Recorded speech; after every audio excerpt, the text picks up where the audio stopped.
પ્રયોગ વિદ્યુતના સુવાહક અને અવાહક વર્ગખંડમાં રહેલી કેટલી વસ્તુનો ઉપયોગ કરી તે જાણવાનો પ્રયાસ કરશો કે સુવાહક છે કે અવાહક. ઉદ્દેશ કયા પદાર્થોમાંથી વિદ્યુત પસાર થાય છે અને કયા પદાર્થોમાંથી વિદ્યુત પસાર થતી નથી તે જાણવા. જરૂરી સામગ્રી સેલ બેટરી, નાનું bulb, wire, switch, pencil, pen, duster, પાણી, ખૂણાનો દ્વિભાજક.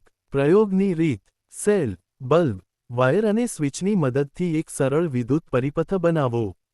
હવે પરિપથમાં વચ્ચે તપાસ માટેનો પદાર્થ પેન્સિલ, પેન, ડસ્ટર, પાણી, ખૂણાનો દ્વિભાજક જોડો.